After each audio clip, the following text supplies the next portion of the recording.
Joining us now to provide a review of the past elections is Terry Tselane, Deputy Chairperson of the Independent Electoral Commission. Terry, good morning. Lovely to have you on the show. And of course, congratulations to yet another successful election here in South Africa. But let's start by looking at some of the indicators that you would use to measure yourself. And voter registration should certainly be one of those. 73% this year. This is compared to 79% in the 2009 elections. Give us a little bit of insight into those numbers and whether that's a trend that we should be worried about. Well, I don't think we should actually be worried about this, because if you look at the number, the total number of people who had actually registered by the time we went to last elections, we had about 23 million South Africans registered, and we managed to increase the number this time around with about 2 more million.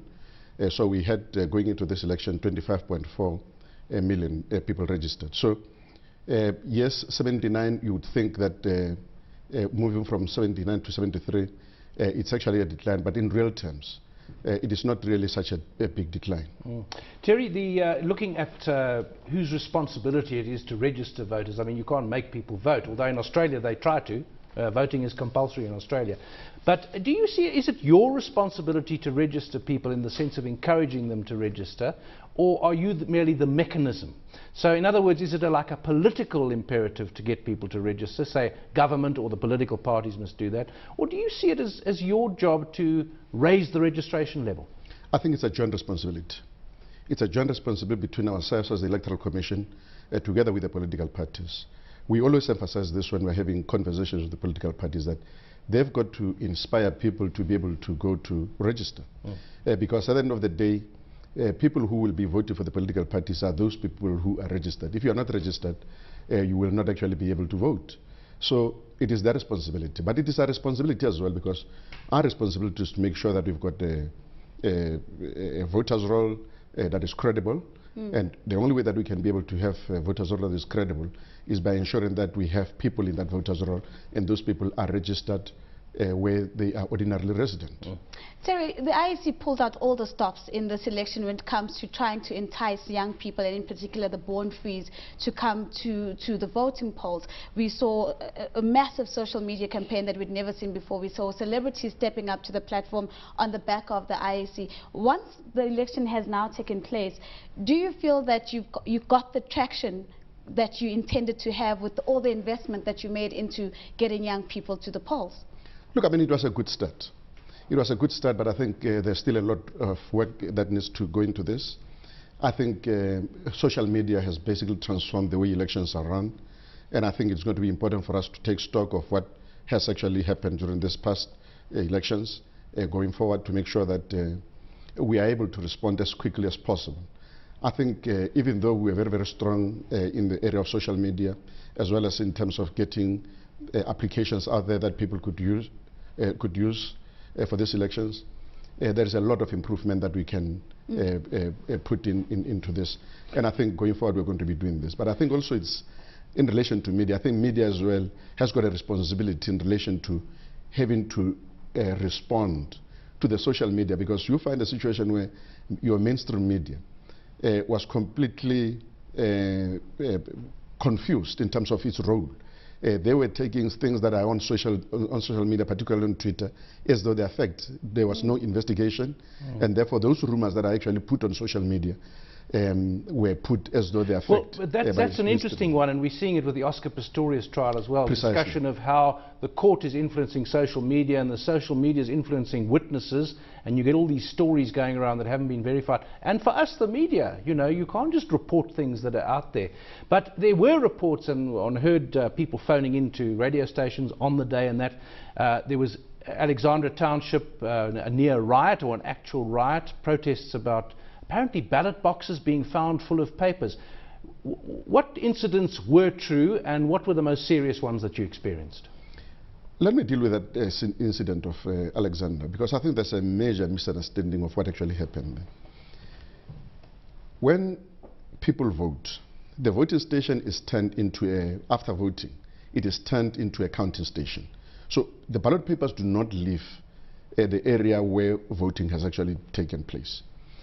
Now, immediately after counting, you've got to get what you call the result slip that result slip, you've got to reconcile everything and be able to put all the results in that result slip.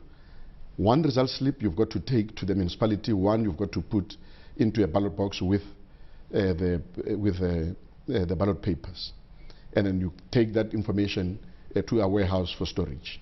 Now what happened in Alexander is that voting was done, counting was done, the results already declared, and the people who were working there decided they were going to fetch this ballot papers the following day, because they thought everything had actually been completed and there was no problem with them leaving those ballot papers there to fetch them the following day.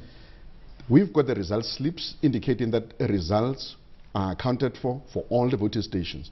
But now someone came to the voting stations and saw these ballot papers and decided to distribute them wherever they distributed them, and that created an impression that in fact those ballot papers were not counted. So how do we make sure that incidents of that particular nature don't occur as we head up to 2019?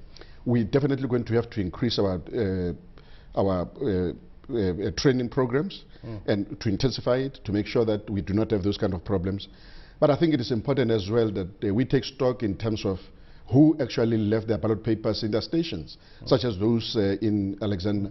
And we've got to either make sure that those people are not part of our organization again going forward, or making sure that that kind of a problem is not experienced again. There were other little things that got reported. Now, one mustn't make them too big, but on the other hand, for those people, they were big things. On one of the radio stations, a woman phoned in. She said she was with her 2-year-old baby, and they wouldn't let her into the polling station because children weren't allowed.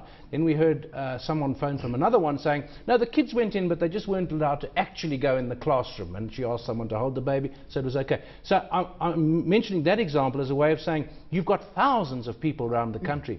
Must be very difficult to get consistent application of behavior throughout. How do you get them all to do what you want them to do? You know, it's one of the challenges. Because, sorry, on the day of the elections, we've got about 218,000 people deployed. These people are people that you basically have as an organization just for under 10 days. You've got to train them, you've got to deploy them, you've got to make sure that they give you the results within 10 days. Sometimes you don't even understand their work ethic, you don't understand whether they understand the rules and regulations, they don't understand even the law itself. Because electoral legislation is also a very complex legislation. But how do you train all these people in 10 days? Yeah, we've got an arrangement where we take them through thorough training, intense training, trying to make sure that they actually understand. Now, the incident that we actually talked about of a person not being allowed at the voting station, it was not even the presiding officer, it was a police officer. And you know, I was very, very angry actually when I was told about this. And I intervened, I spoke to the police officer there and I said, you know that in fact you are not supposed to be playing any role whatsoever. You are not supposed to tell who is eligible and who is not. As a police officer, you only deal with issues that relate to security. You know, so, but eventually that person was allowed to vote. I spoke to the presiding officer. But you will have those kind of small incidents. But even when you think about those, you always have got to think about the fact that you are dealing with 25.4 million registered voters. You are dealing with 22,263 voting stations. You are dealing with 218,000 staff members. So it is the context within which you must always look at the election and the election process.